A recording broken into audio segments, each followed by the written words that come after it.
ओम शांति। 9 जून 2025 बाबा की महावाक्य। मीठे बच्चे, तुम सारे विश्व पर शांति का राज्य स्थापन करने वाले बाप के मददगार हो। अभी तुम्हारे सामने सुख शांति की दुनिया है।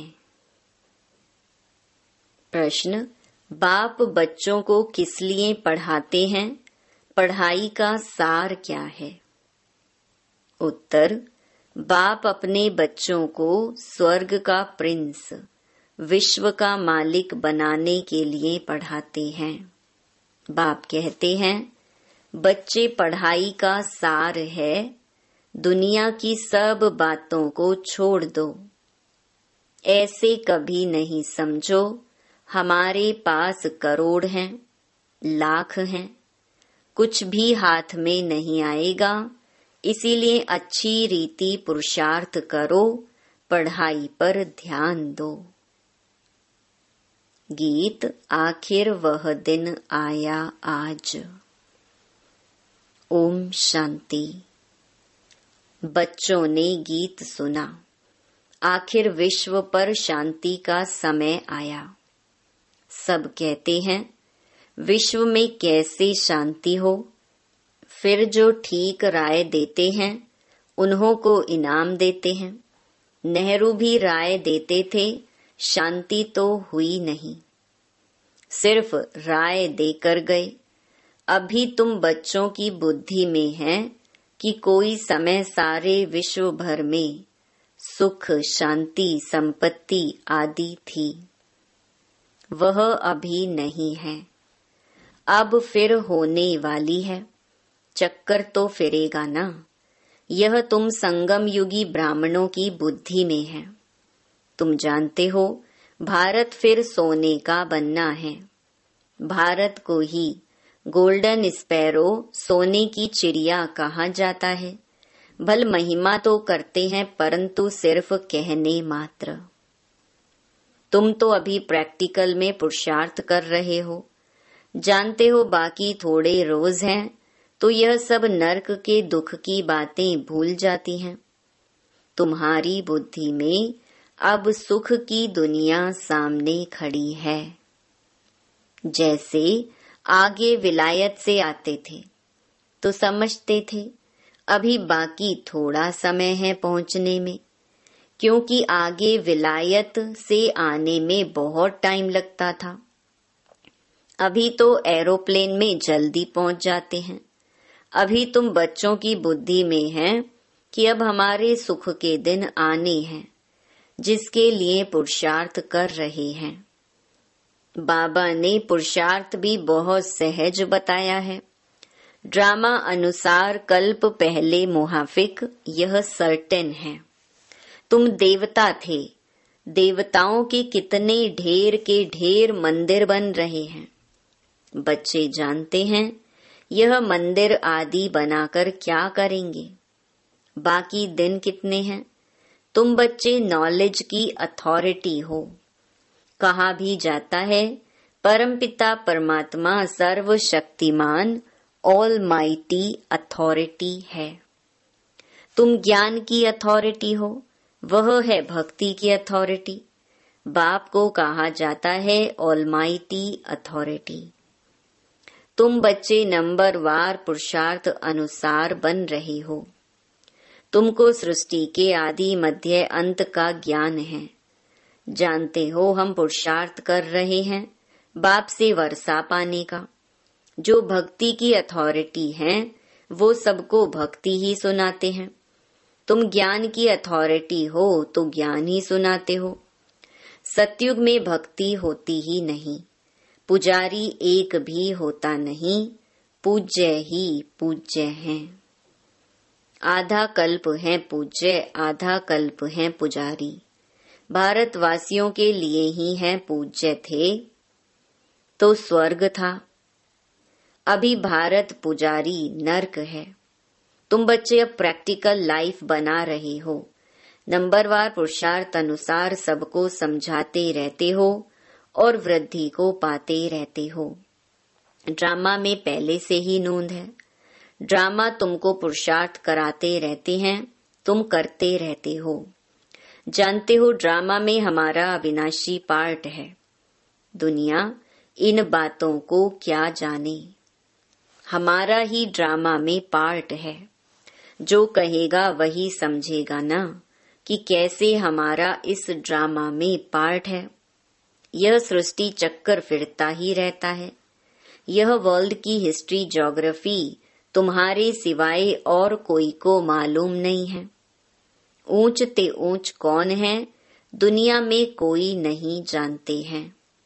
ऋषि मुनि आदि भी कहते थे हम नहीं जानते, नेति नेति कहते थे ना। अभी तुम बच्चे तो जानते हो वह रचता बाप है और हमको पढ़ा रहे हैं। यह भी बाबा ने बार बार समझाया है कि यहाँ जब बैठते हो तो देही अभिमानी होकर बैठो। एक बाप ही राजयोग सिखाते हैं और वर्ल्ड की हिस्ट्री ज्योग्राफी समझाते हैं। बाप कहते हैं मैं कोई थॉट रीडर नहीं हूँ। इतनी बड़ी दुनिया है, इनको क्या बैठ रीड करेंगे। बाप तो खुद कहते हैं मैं ड्रामा की नोंद अनुसार आता हूँ तुम्हें पावन बनाने। ड्रामा में मेरा जो पार्ट है वही बजाने आता हूँ। बाकी मैं कोई थॉट रीड नहीं करता हूँ, बतलाता हूँ मेरा क्या पार्ट है और तुम क्या पार्ट बजा रहे हो। तुम यह नॉलेज सीखकर दूसरों को सिखला रहे हो। मेरा पार्ट ही है पतितों को पावन बनाना। यह भी तुम बच्चे जानते हो। तुम तिथि तारीख आदि सब जानते हो। दुनिया में कोई थोड़े ही जानते हैं। तुमको बाप सिखला रहे हैं। फिर जब यह चक्कर पूरा करेंगे तब फिर बाबा आएंगे। उस समय जो सीन चली वह फिर कल्प बाद चलेगी। एक सेकंड न मिले दूसरे से। यह नाटक फिरता रहता है। तुम बच्चों को बेहद के नाटक का पता है, फिर भी तुम घड़ी घड़ी भूल जाते हो। बाबा कहते हैं तुम सिर्फ याद करो हमारा बाबा बाबा है, वही टीचर है, गुरु है। तुम्हारी बुद्धि उस तरफ चली जानी चाहिए। आत्मा खुश होती है बाप की महिमा सुनकर। सब कहते हैं हमारा बाबा बाबा है, टीचर है, वह सच्चा ही सच्चा है।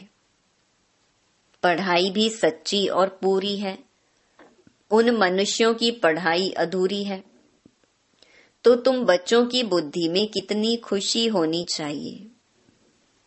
बड़ा इम्तिहान पास करने वालों की बुद्धि में जास्ती खुशी रहती है। तुम कितना ऊंच पढ़ते हो तो कितनी कापारी खुशी होनी चाहिए। भगवान बाबा बेहद का बाप हमको पढ़ा रही हैं। तुम्हारे रोमांच खड़े हो जाने चाहिए। वही एपिसोड रिपीट हो रहा है, सिवाय तुम्हारे किसको पता नहीं है। कल्प की आयु ही बढ़ा दी है। तुम्हारी बुद्धि में अब 5000 वर्ष की सारी स्टोरी चक्कर खाती रहती है, जिसको ही स्वदर्शन चक्कर कहा जाता है। बच्चे कहते हैं बाबा तूफान बहुत आते हैं, हम भूल जाते हैं। बाबा कहते हैं तुम किसको भूल जाते हो। बाप जो तुमको डबल सिरताज विश्व का मालिक बनाते हैं, उनको तुम कैसे भूलते हो। दूसरे किसको नहीं भूलते हो। स्त्री बाल बच्चे चाचा मामा मित्र संबंधी आदि सब याद हैं। बाकी इस बात को तुम भूलते क्यों हो। तुम्हारी युद्ध इस याद में है। जितना हो सके याद करना है। बच्चों को अपनी उन्नति के लिए सवेरे सवेरे उठ बाप की याद में सैर करनी है। तुम छतों पर व बाहर ठंडी हवा में चले जाओ। यहाँ ही आकर बैठना कोई जरूरी नहीं है, बाहर भी जा सकते हो। सवेरे के टाइम कोई डर आदि की बात नहीं रहती है। बाहर में जाकर पैदल करो, आपस में यही बातें करते रहो, देखें कौन बाबा को जास्ती याद करते हैं। फिर बताना चाहिए कितना समय हमने याद किया, बाकी समय हमारी बुद्धि कहाँ कहाँ गई। इसको कहा जाता है 1-2 में उन्नति को पाना। नोट करो कितना समय बाप को याद किया। बाबा की जो प्रैक्टिस है वह बतलाते हैं। याद में तुम 1 घंटा पैदल करो तो भी टांगे थकेंगी नहीं। याद से तुम्हारे कितने पाप कट जाएंगे। चक्कर को तो तुम जानते हो। रात दिन तुमको अब यह बुद्धि में है कि हम अभी घर जाते हैं। पुरुषार्थ करते हो, कलयुगी मनुष्यों को जरा भी पता नहीं है। मुक्ति के लिए कितनी भक्ति करते रहते हैं। अनेक मतें हैं, तुम ब्राह्मणों की है ही एक मत। जो ब्राह्मण बनते हैं उन सब की है श्रीमत। तुम बाप की श्रीमत से देवता बनते हो। देवताओं की कोई श्रीमत नहीं है। श्रीमत अभी ही तुम ब्राह्मणों को मिलती है। भगवान है ही निराकार। जो तुमको राजयोग सिखलाते हैं, जिससे तुम अपना राज्य भाग्य ले कितना ऊंच विश्व का मालिक बनते हो। भक्ति मार्ग के वेद शास्त्र आदि कितने ढेर के ढेर हैं, परंतु काम की सिर्फ एक गीता ही है। भगवान आकर राजयोग सिखलाते हैं, उनको ही गीता कहा जाता है। अभी तुम बाप से पढ़ते हो, जिससे स्वर्ग का राज्य पाते हो। जिसने पढ़ा उसने लिया। ड्रामा में पार्ट है ना। ज्ञान सुनाने वाला ज्ञान सागर एक ही बाप है। वह ड्रामा प्लान अनुसार कलयुग के अंत, सतयुग के आदि के संगम पर ही आते हैं। कोई भी बात में मूंझो नहीं। बाप इसमें आकर पढ़ाते हैं और कोई भी पढ़ा न सके। यह दादा भी आगे कोई से पढ़ा हुआ होता तो और भी बहुत उनसे पढ़े हुए होते। बाप तो कहते हैं इन गुरुओं आदि सबका उद्धार करने मैं आता हूँ। अभी तुम बच्चों की एम ऑब्जेक्ट सामने खड़ी है। हम यह बनते हैं, यह है ही नर से नारायण बनने की सत्य कथा। इनकी फिर भक्ति मार्ग में महिमा चलती है। भक्ति मार्ग की रस्म चलती आती है। अभी यह रावण राज्य पूरा होना है। तुम अभी दशहरा आदि में थोड़े ही जाएंगे। तुम तो समझाएंगे यह क्या करते हैं। यह तो बेबीज का काम है। बड़े बड़े आदमी देखने जाते हैं। रावण को कैसे जलाते हैं यह है कौन, कोई बता न सके। रावण राज्य है ना। दशहरे आदि में कितनी खुशी मनाते हैं, जिसमें रावण को जलाते आते हैं। दुख भी चला आता है, कुछ भी समझ नहीं है। अभी तुम समझते हो हम कितने बेसमझ थे। रावण बेसमझ बना देते हैं। अभी तुम कहते हो बाबा हम लक्ष्मी नारायण जरूर बनेंगे। हम कोई कम पुरुषार्थ थोड़े ही करेंगे। यह एक ही स्कूल है, पढ़ाई बहुत सहज है। बूढ़ी बूढ़ी माताएं और कुछ नहीं याद कर सकती तो सिर्फ बाप को याद करें। मुख से हे राम तो कहते हैं ना। बाबा यह बहुत सहज बताते हैं, तुम आत्मा हो, परमात्मा बाप को याद करो तो तुम्हारा बेड़ा पार हो जाएगा। कहाँ चले जाएंगे? शांति धाम, सुख धाम। और सब कुछ भूल जाओ। जो कुछ सुना है पढ़ा है वह सब भूलकर अपने को आत्मा समझ बाप को याद करो तो बाप से वर्षा जरूर मिलेगा। बाप की याद से ही पाप कट जाते हैं। कितना सहज है।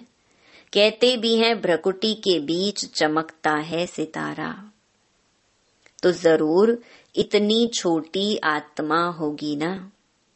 डॉक्टर लोग बहुत कोशिश करते हैं आत्मा को देखने की, परंतु वह बहुत सूक्ष्म है, हठ आदि से कोई देख ना सके। बाप भी ऐसे ही बिंदी है। कहते हैं जैसे तुम साधारण हो, हम भी साधारण बन तुमको पढ़ाता हूँ। किसको क्या पता कि इन्हों को भगवान कैसे पढ़ाते होंगे। श्री कृष्ण पढ़ाते तो सारे अमेरिका, जापान आदि सब तरफ से आ जाएं। उनमें इतनी कशिश है। श्री कृष्ण के साथ प्यार तो सबका है ना। अभी तो तुम बच्चे जानते हो, हम सो बन रहे हैं। श्री कृष्ण है प्रिंस, उन्हें गोद में लेना चाहते हैं तो पुरुषार्थ करना पड़े। कोई बड़ी बात नहीं है।